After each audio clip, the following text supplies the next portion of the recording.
Creo que gracias a Dios ha dejado de manejar. Pero eh, bueno, no alcanza el tiempo para contar todas las cosas, ¿no? Así que es mi privilegio otra vez este año de tener este mensaje para el Día de las Madres. Me tocó el año pasado también.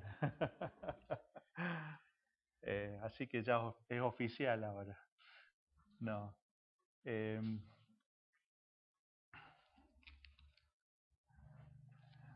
no sabía qué hacer, pero lo que nos toca en el libro de Santiago, realmente me pareció apropiado para el Día de las Madres, porque si hay una cosa que una madre deja a sus hijos, es el saber lo que es la sabiduría. Le imparte sabiduría. Sabiduría es lo que vamos a tratar hoy en Santiago, el capítulo 3. Pero les confieso de que la introducción va a ser más larga que la exposición de Santiago 3, de los 6 versículos del 13 al 18 de Santiago 3. La mayoría del tiempo va a ser la introducción, porque creo que es importante que hablemos un poco de lo que es la sabiduría primero, antes de ver cuál es lo que nos dice Santiago respecto a la sabiduría verdadera y la sabiduría falsa. Mi intención fue de que en el boletín, en sabiduría falsa, sabiduría esté con comillas. pero está bien. Sabiduría falsa no es sabiduría, en realidad.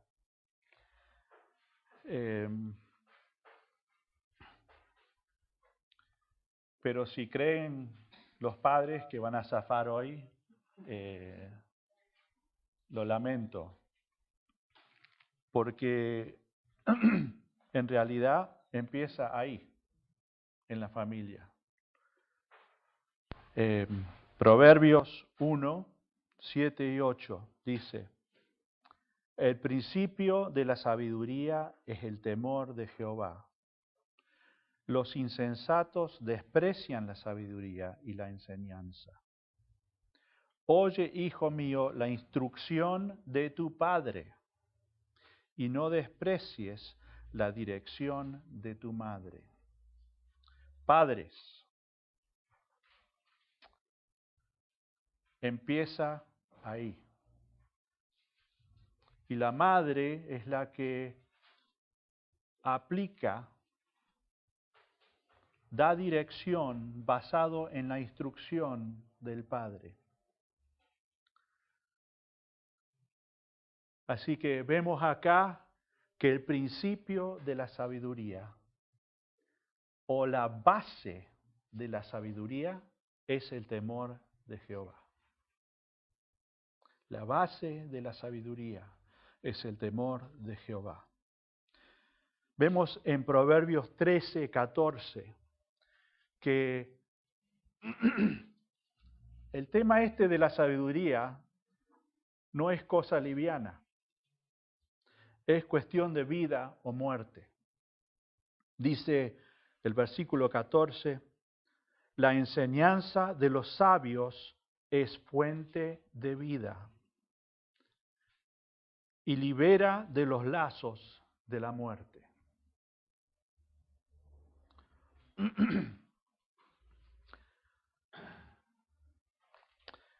Y el pasaje que nos toca hoy por la soberana voluntad de Dios, ¿no? Porque era el que seguía en Santiago.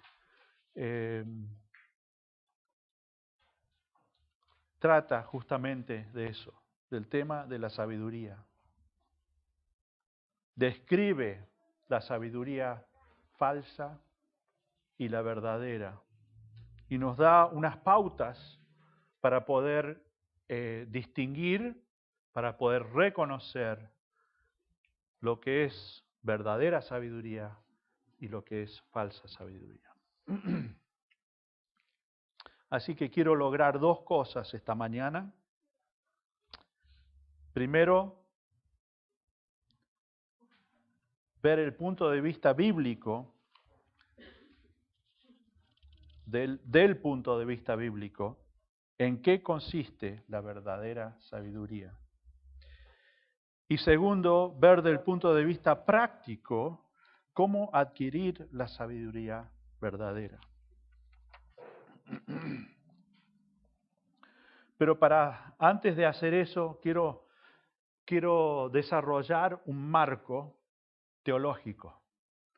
No se asusten con la palabra. Nosotros todos tenemos un marco teológico, aunque no lo llamemos eso.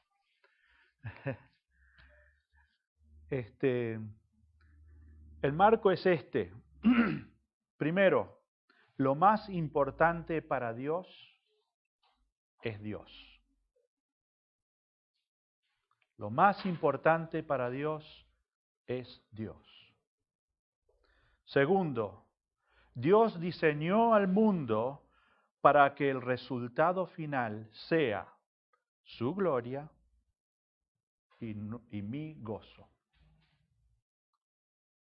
Dios diseñó al mundo para que el resultado final sea su gloria y mi gozo.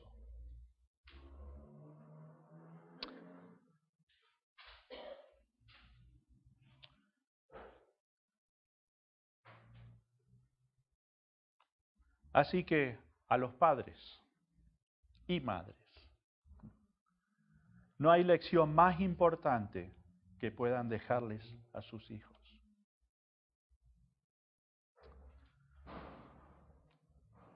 De que ellos sepan que ellos no son el centro del universo. Porque lo más importante para Dios, que creó todo esto, es Dios. Dios es el protagonista.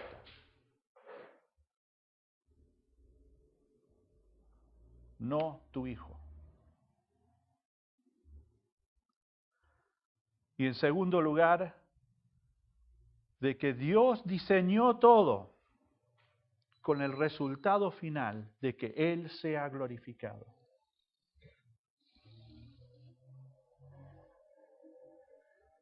Cuando yo disfruto de Dios, cuanto más yo disfruto de Dios, más gloria le traigo a Él.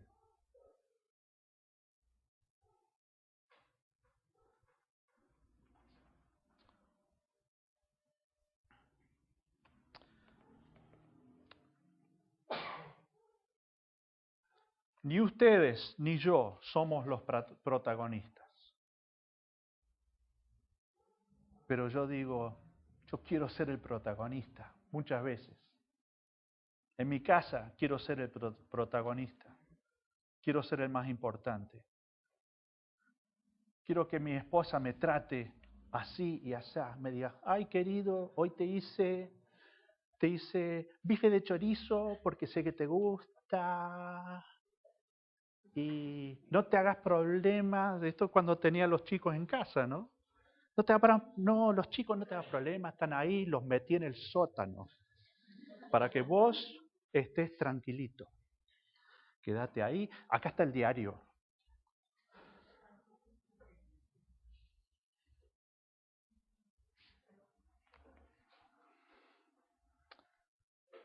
Salgo en el auto y se me cruza un tipo. ¿Qué haces?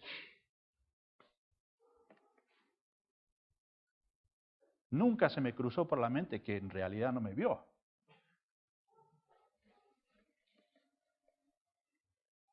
En el trabajo, ¿por qué me tratan así? ¿No saben que yo soy importante? Yo tengo mis derechos.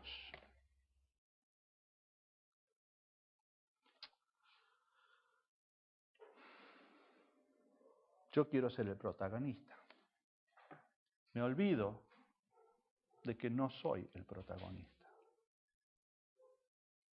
Porque lo más importante para Dios, quien creó todo, me creó a mí, es Dios.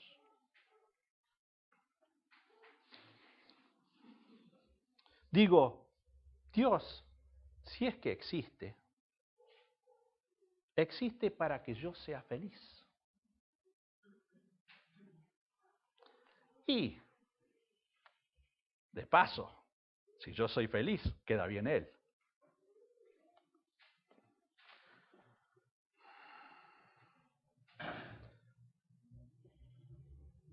Si fuera así,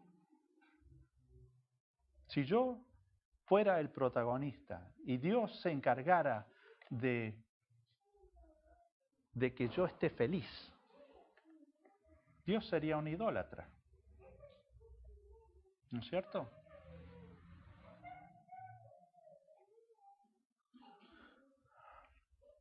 Lo más importante para Dios es Dios.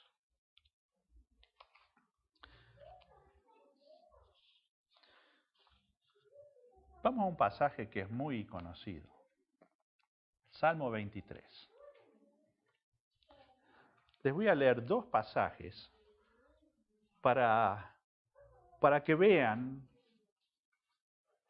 que este concepto está en toda la Biblia. Les leo dos nomás porque hay cientos de pasajes, literalmente cientos de pasajes que dicen esto. Salmo 23. Y empieza medio, me está gustando esto, Dios está para que yo sea feliz. Jehová es mi pastor, nada me faltará. Qué bueno. En lugares de delicados pastos me hará descansar, y junto a aguas de reposo me pastoreará. Me va a proveer todo. No me va a faltar nada, voy a tener alimento, bebida, confortará mi alma. No voy a sentir que tengo algún peligro. Voy a estar protegido. Versículo 3 al final dice, me guiará por sendas de justicia por amor de su nombre.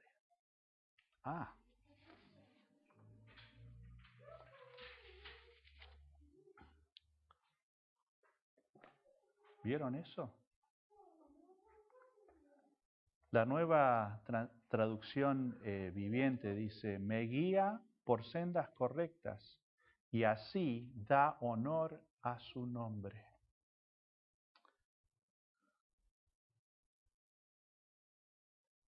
Lo importante es que Dios reciba el honor.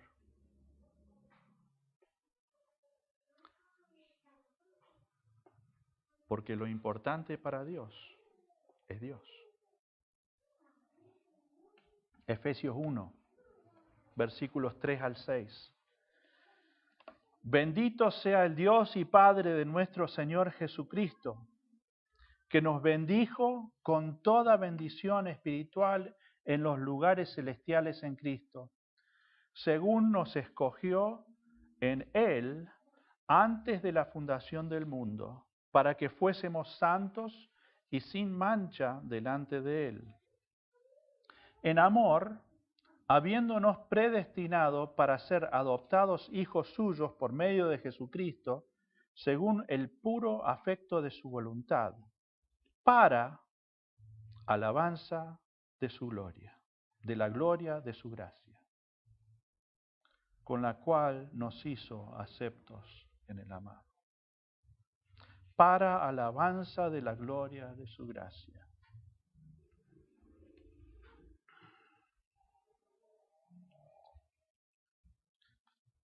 Si al reverso del boletín van a ver una cita de un libro que se llama Gozo Cristiano, escrito por C.S. Lewis, que fue el escritor de las Crónicas de Narnia, y él fue profesor de literatura medieval en Oxford y Cambridge, así que digamos que era un tipo bastante inteligente, ¿no? Y en esta lectura él confiesa dos cosas de que no se había dado cuenta antes. Un tipo tan inteligente no se había dado cuenta de esto, ¿no? Pero interesante, él conoció a Cristo ya de grande y lo relata en un libro que se llama Sorprendido por Gozo.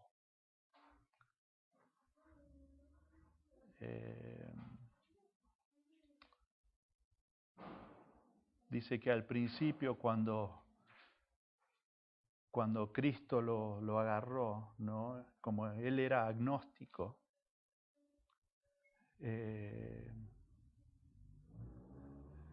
era como que vino a Cristo reticente o medio protestó, pero no tenía opción, porque Cristo lo agarró, ¿no? Y voy a leer esto. El hecho más obvio acerca de alabar, extrañamente, se me escapó. Nunca había notado que todo el deleite espontáneamente se desborda en alabanza. El mundo se rebosa con alabanza. Los amantes alaban a sus parejas, los lectores a sus poetas favoritos, los caminantes alaban el campo, los jugadores a su juego favorito. Eso ya lo veo yo siempre los martes cuando nos reunimos los hombres, ¿no?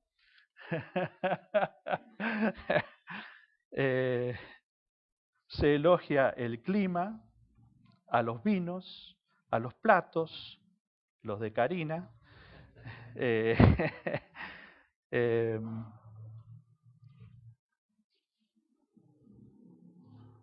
los platos, a los actores, a los caballos, a los colegios, a los países, a los personajes históricos, a los hijos, a las flores, a las montañas, a las estampillas raras, a los escarabajos extraños.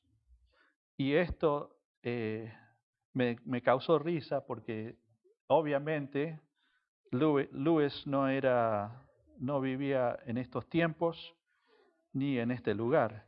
Aún a veces a los políticos y a los eruditos. Mi dificultad en términos generales con respecto a alabar a Dios tuvo mucho que ver con mi absurda negación de nosotros mismos frente al que valoramos supremamente, el Señor. ¿Cómo no deleitarnos en lo que nos gusta hacer? Lo que es más, lo que no podemos evitar de hacer con relación a todo lo demás fuera de Dios que valoramos.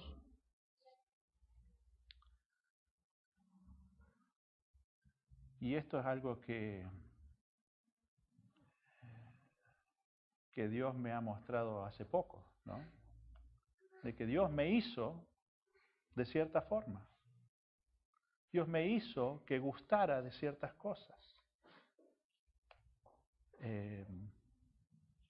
Y el hecho de que yo me deleite en eso, está solo diciendo, Dios, me hiciste así, qué bueno, gracias. Gracias por darme esto que me da gozo.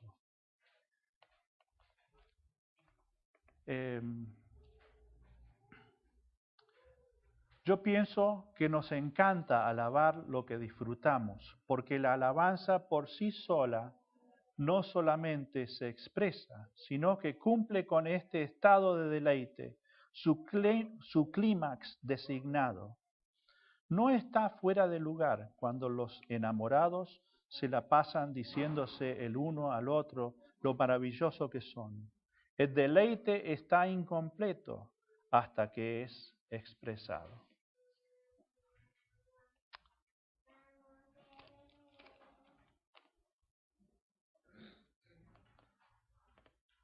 Creer que el más importante soy yo es vivir en esclavitud. Siempre voy a ser esclavo de mis expectativas. Voy a repetir eso. Creer que el más importante soy yo es vivir en esclavitud. Siempre voy a ser esclavo de mis expectativas. Las personas más infelices son las que quieren ser los protagonistas. Cuanto más importancia me doy a mí mismo, más infeliz voy a ser. Si lo más importante para Dios es Dios y no Iván, todos los mandamientos en la Biblia me llevan a gozo y no a una sumisión involuntaria y resentida.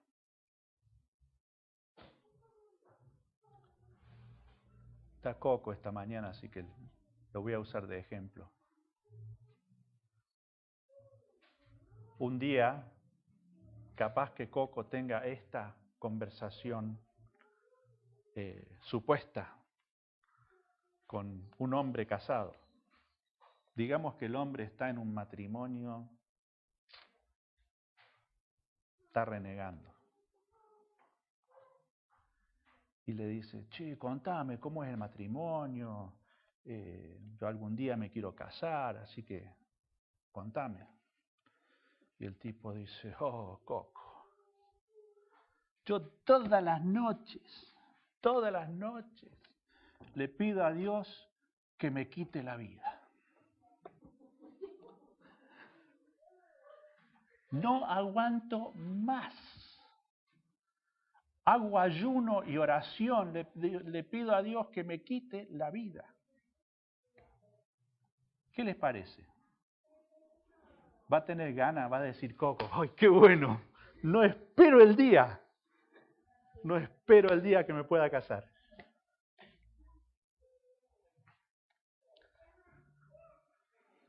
Pero si habla con alguien, con un hombre, que lo único que puede decir, nunca le cuenta las cosas malas, porque todos tenemos cosas malas, ¿no? No le cuenta que, bueno, a la mañana cuando se levanta, no se ha peinado todavía, bueno, no, le cuenta, pues sabéis que mi esposa siempre me dice lo que necesito. Aunque a veces no me guste, es lo que necesito, porque ella me conoce y ella me ama y lo hace porque me ama.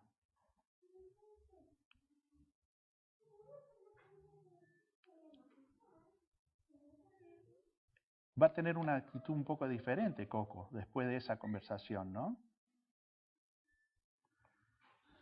Lo mismo pasa con... No está Florencia hoy, la iba a usar a ella, pero si le pregunta a una mujer, no sabe lo que es vivir con un gorila, un olor. unos modales no se aguanta.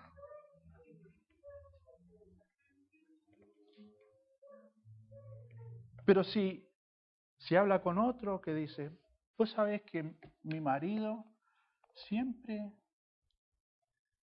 me tiene en cuenta. No es perfecto, pero me tiene en cuenta. Me ama. Me cuida.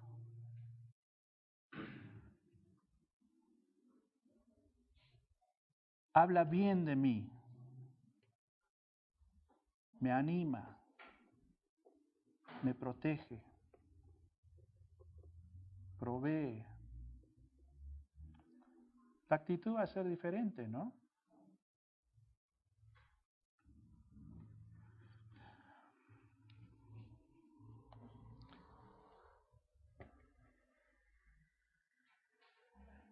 Esa conversación es lo que más alabanza trae a la persona. Y eso es lo que Dios desea de nosotros.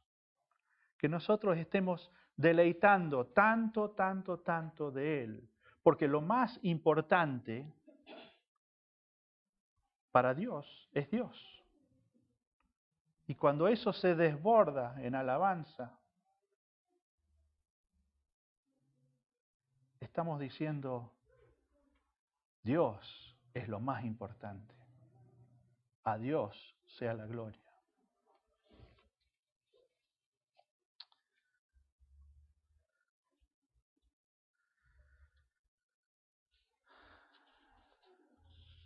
Si lo más importante para Dios es Dios, me pone en libertad a mí, porque yo ya no soy el centro del universo.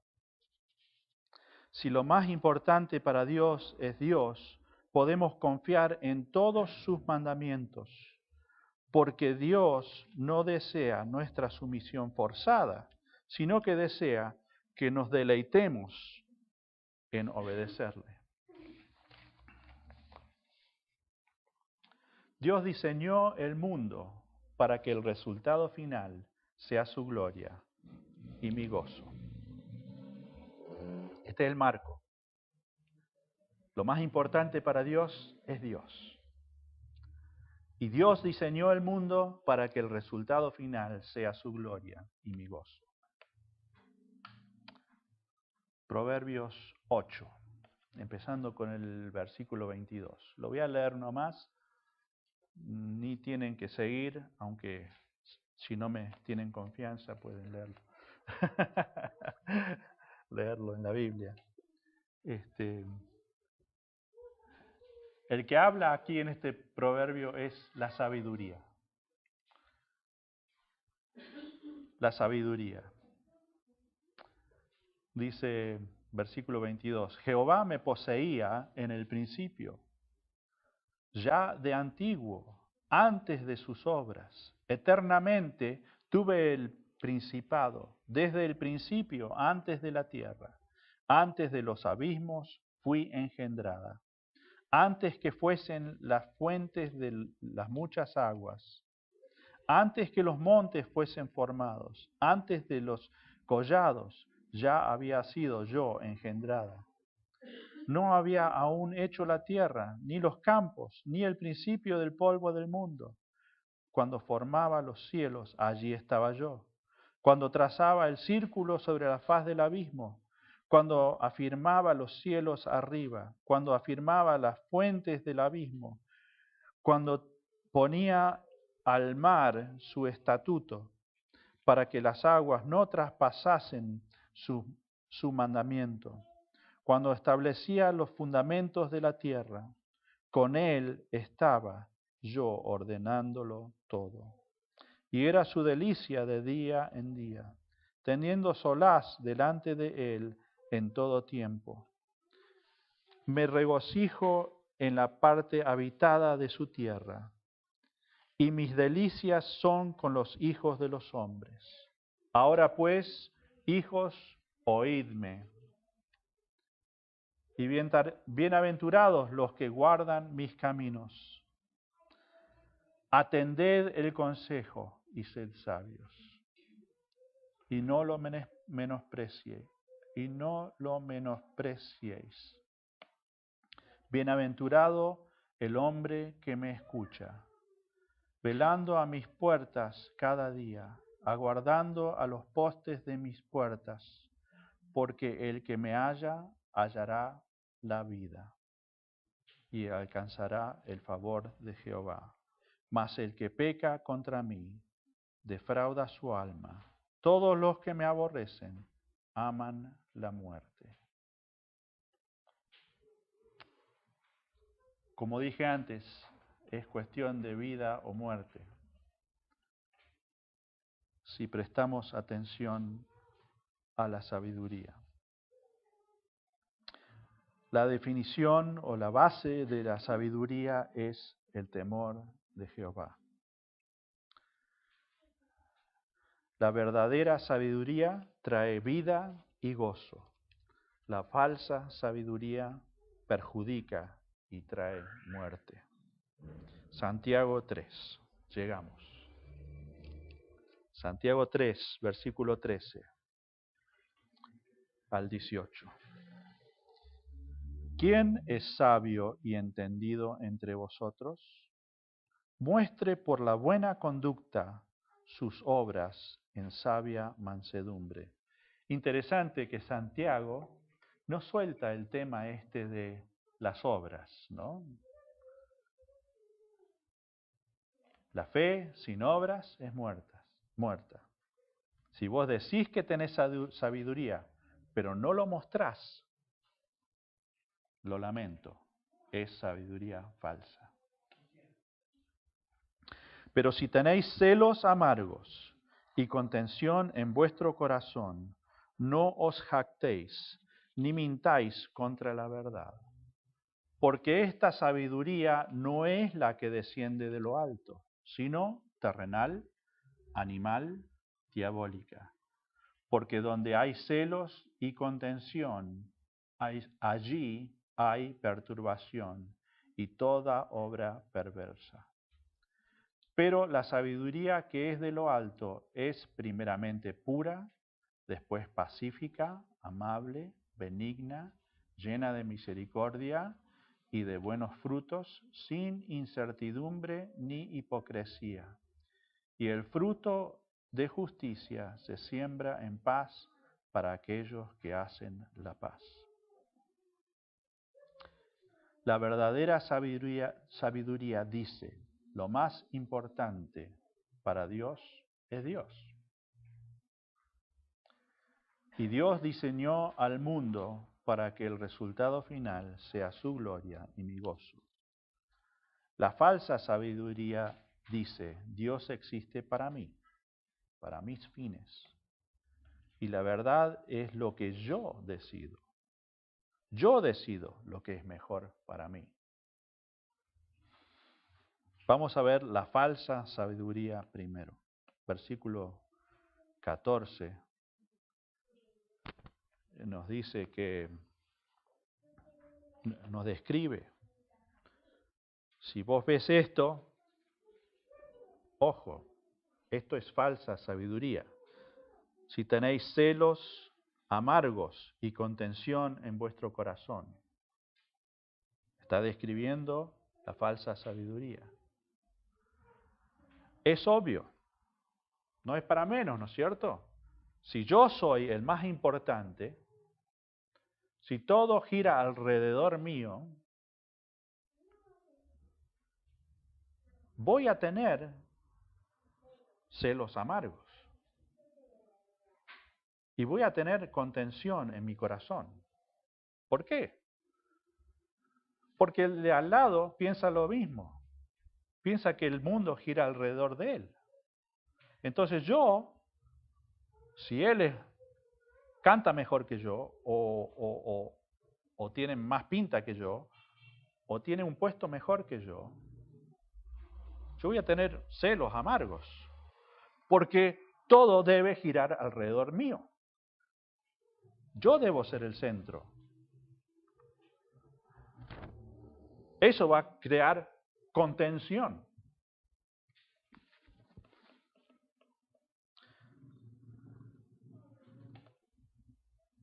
Al poco tiempo nos damos cuenta de que no solo el tipo de al lado, sino el otro y el otro y el otro allá están haciendo lo mismo. No hace falta mirar muy lejos para ver a alguien que es mejor que yo en algo, ¿no es cierto? Así que para elevarme a mí mismo, ¿qué voy a hacer? Jactarme y mentir. Voy a tratar de hacer más bello el cuadro del que debe ser el centro del universo.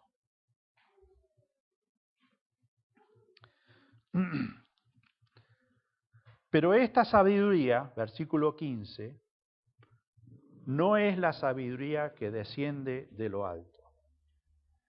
Tiene una vista muy de ahora, de acá, del momento. No es de lo alto, no es eterna, no es una visión a largo plazo.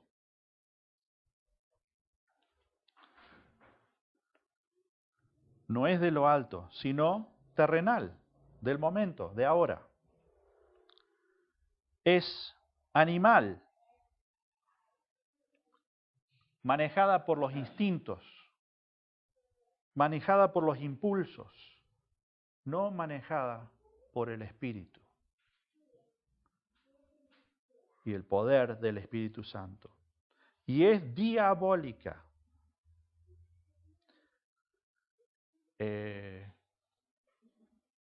El diablo es el padre de las mentiras. Entonces, nos va constantemente a dar de comer mentiras.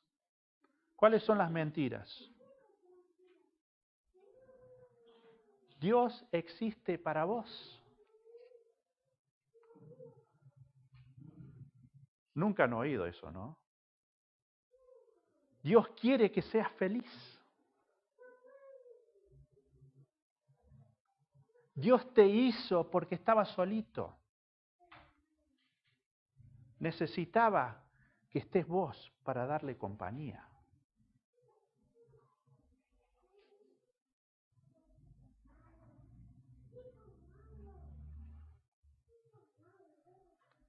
La otra mentira que nos da de comer el diablo es que la verdad la puedo determinar yo. Yo decido lo que es bueno para mí. Yo decido lo que es mejor para mí. Hermanos, esto es diabólico. Esas mentiras vienen directamente del diablo.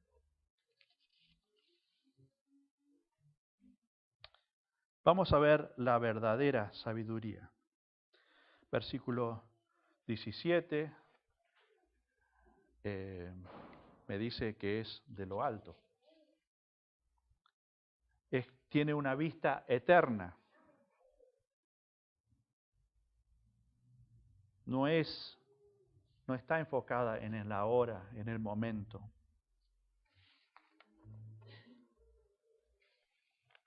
¿Cómo la podemos identificar? Es pura. ¿Qué quiere decir eso? No tiene corrupción, es pura. Es pacífica, sin contiendas. Es amable, sin malicia. Es benigna, sin intención de dañar. Está llena de misericordia. La verdadera sabiduría reconoce de dónde vinimos Y Jorge siempre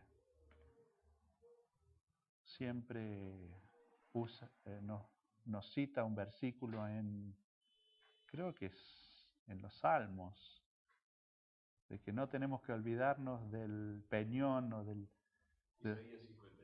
Isaías 51:1. ¿Lo tenés memorizado? Sí.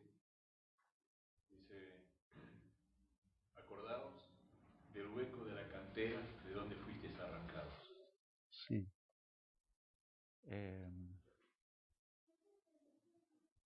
Eso puede tener una connotación buena y puede tener una connotación de que si no fuera por la misericordia de Dios, estaríamos ahí, en ese hueco. Y la verdadera sabiduría tiene en cuenta eso cuando es tentado a juzgar al otro. Ojo, vos saliste de ese hueco. Dios te sacó de ese hueco. Vos no saliste de ahí, Dios te sacó. No podés tomar ni siquiera un poquito del crédito por eso. Si no fuera por la gracia de Dios, vos estarías ahí.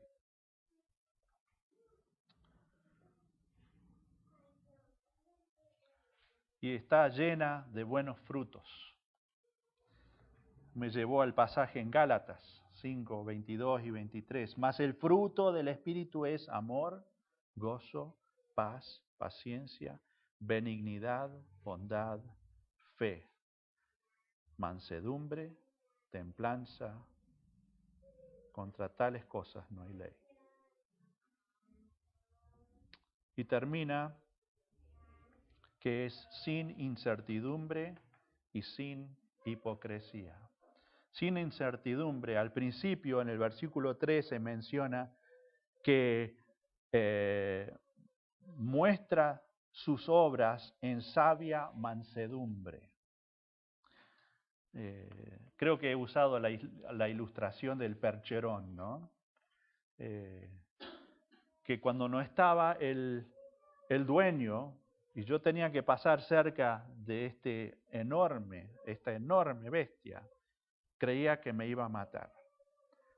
Que toda esa fuerza de ese animal se iba a desencadenar en mi cuerpo. Pero ese mismo animal, no es ensillado. ¿Cuál es la palabra que se usa cuando está al carro? Sí. Hay otra palabra, no me acuerdo la... ¿Eh? Sí, pero cuando está puesto al carro, sí. Sí. No es la palabra que estaba buscando, pero la idea está ahí. Al mismo animal lo vi con su dueño en el carro o tirando el carro y era una cosa bellísima y no daba temor porque esa fuerza que él tenía estaba bajo control.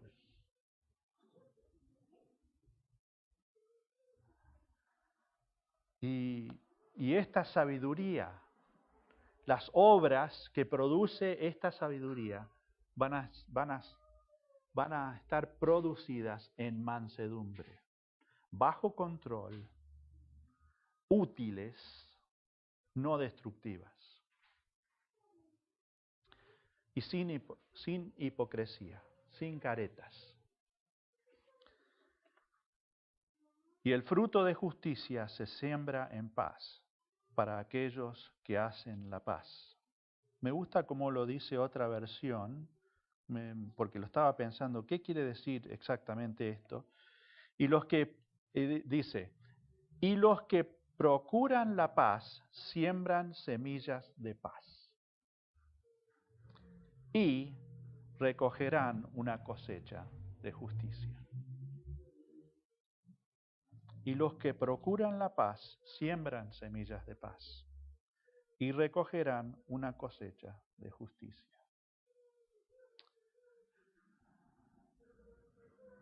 Y Dios está obrando eso en nosotros. Por medio del Evangelio, ya no somos objetos de su ira, sino que pasamos a ser sus hijos.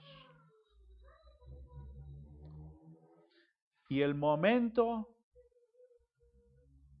de que Él nos hizo sus hijos, obró justicia. Ya no nos ve por nuestra propia cuenta, nos ve a través de Cristo.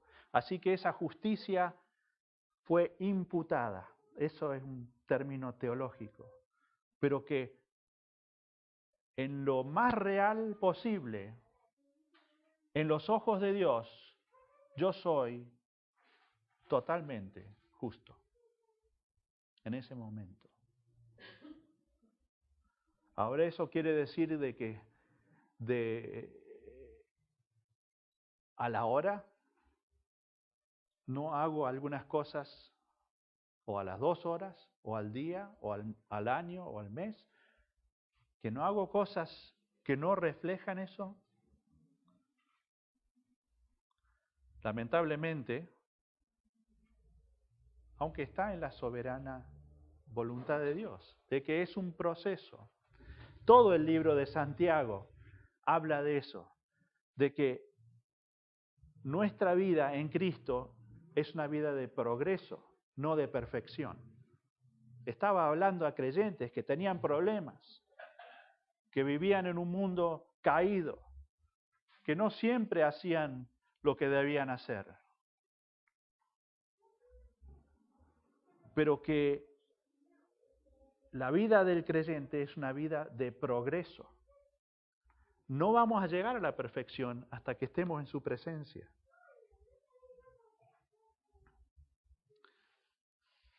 Así que tenemos esa justicia que Dios nos da, imputada, el momento que estamos en Cristo. Nos ve como si Cristo sacó todo eso. Ni lo ve, porque Cristo lo tomó en sí.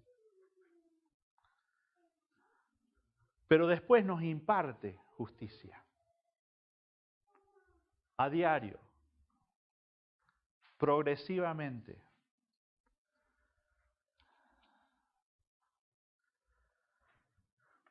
Ahora la parte práctica.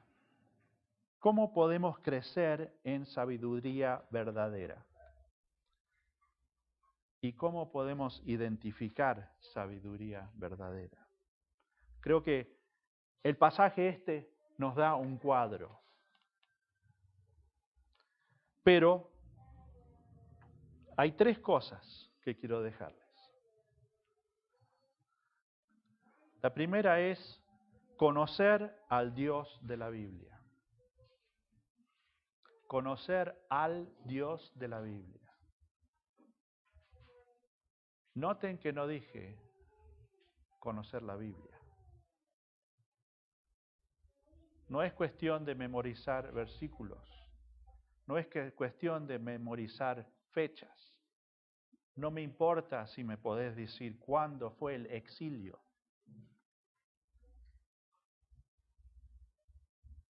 ¿O cuándo fue escrito el libro de Primera de Juan?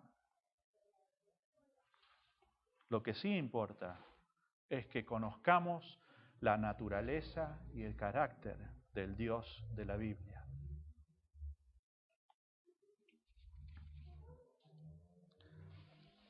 Y la Biblia es donde lo hacemos. Toda la Escritura es inspirada por Dios y útil para enseñar, para redarguir, para corregir, para instruir en justicia, a fin de que el hombre de Dios sea perfecto o completo, enteramente preparado para toda buena obra. Así que, ¿cómo identifico la verdadera sabiduría? ¿Y cómo me avalo de ella? Primero, su palabra. Conocer al Dios de la Biblia. Segundo, vivir en comunidad. Primera Tesalonicenses 5:14 dice, también os rogamos, hermanos, que amonestéis a los ociosos, que alentéis a los de poco ánimo, que sostengáis a los débiles, que seáis pacientes para con todos. Cosas muy prácticas. El caso en Tesalónica, habían vagos y necesitaban esa interacción de la comunidad. Animarlos que no sean vagos.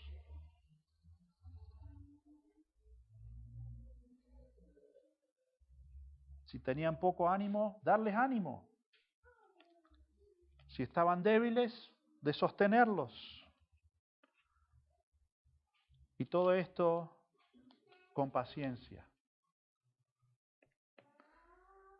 Hebreos 10:25, un versículo muy conocido, que creo que siempre yo lo oí en el contexto de venir el domingo a la mañana a las 10:30 y estar juntos en ese tiempo. Yo creo que es mucho más amplio que eso. Yo creo que esto involucra saber cómo está Javier, que me importe cómo está Javier, que salga a tomar un café con Javier, que tengamos esas charlas que necesitamos tener, que estemos al tanto de cómo andamos. Y dice, no dejando de congregarnos como algunos tienen por costumbre, sino exhortándonos, y tanto más cuanto veis que aquel día se acerca. Así que, conocer al Dios de la Biblia, vivir en comunidad, y tercero, Dios nos da líderes para ayudarnos a navegar la sabiduría verdadera y falsa. Hebreos 13:17. Obedeced a vuestros pastores y sujetaos a ellos, porque ellos velan por vuestras almas como quienes han de dar cuenta. Cuando yo leo este versículo me quedo trabado en la última parte. Velan por vuestras almas como quienes han de dar cuenta. Eso me da terror.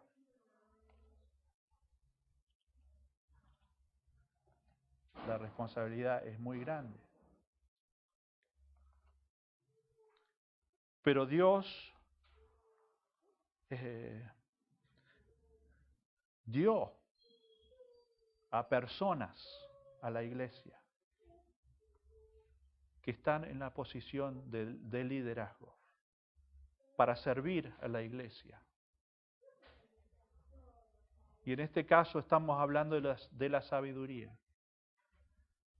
Y como es tan fundamental, no hay cosa más importante para un pastor de que los que están en el rebaño sepan lo que es la sabiduría, sepan distinguir la verdadera sabiduría de la falsa sabiduría, sepan agarrarse de la verdadera sabiduría y desechar la falsa.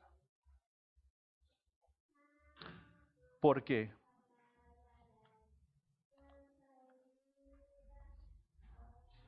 Porque han de dar cuentas.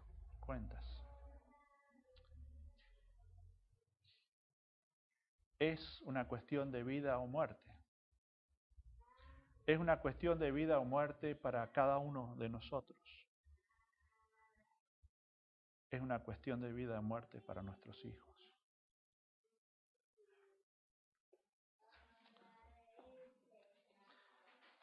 Hay dos formas de vivir la vida. Una que lleva a gozo y vida, que es la sabiduría verdadera. Otra que perjudica y te lleva a la muerte, que es la sabiduría falsa.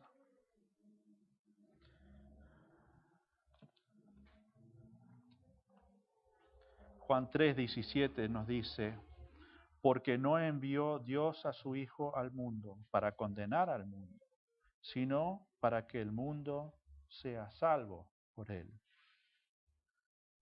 Cuando estamos vinculados con la persona y la obra de Cristo, somos salvos de la ira de Dios y tenemos vida abundante. Él nos promete eso. Tenemos a nuestra disposición vida abundante. Juan 10:10 dice, Jesús mismo dijo estas palabras. El ladrón no viene sino para hurtar y matar y destruir. Yo he venido para que tengan vida y para que la tengan en abundancia. Jesús es la bendición de Dios. Salmo 16:11, que es un salmo mesiánico, habla del Mesías. Nos dice, me mostrarás la senda de la vida. En tu presencia hay plenitud de gozo. Delicias a tu diestra para siempre. Lo más importante para Dios es Dios. Dios diseñó al mundo para que el resultado final sea su gloria y mi gozo. Cuanto más gozo yo tengo en Él, más gloria recibe Dios, quien me creó. Pueden tomarlo mal o pueden tomarlo bien. No son cosas fáciles. Todos estamos navegando esto. Todos estamos rodeados por un mundo que predica, que insiste, que propaga, que demuestra la sabiduría falsa. El resultado de eso, perjuicio y muerte.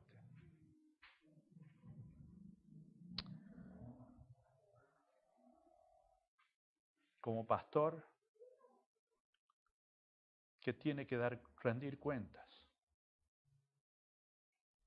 Se los digo, busquen la sabiduría. Pasen la sabiduría verdadera a sus hijos, a la próxima generación. Oremos.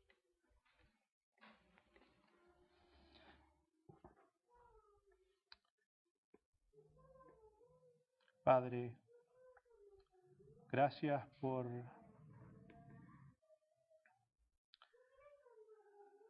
ser el centro de todo. Gracias que no estamos en una competencia para ser el centro. Gracias que cuanto más te conocemos, tu naturaleza, tu persona, más gozo nos trae. Yo quiero eso para mí. Yo quiero conocerte más. Yo quiero disfrutar más de ti, más de lo que tú has hecho para tu gloria. Y yo quiero eso para cada uno aquí.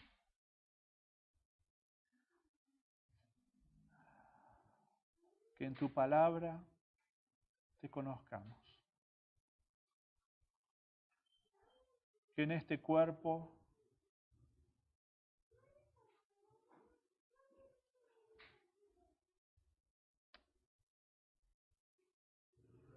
nos animemos,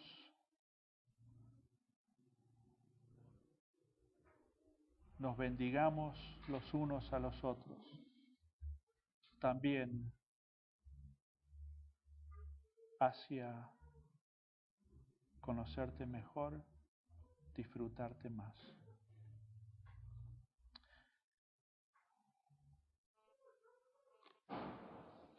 Y como pastor, que sea fiel.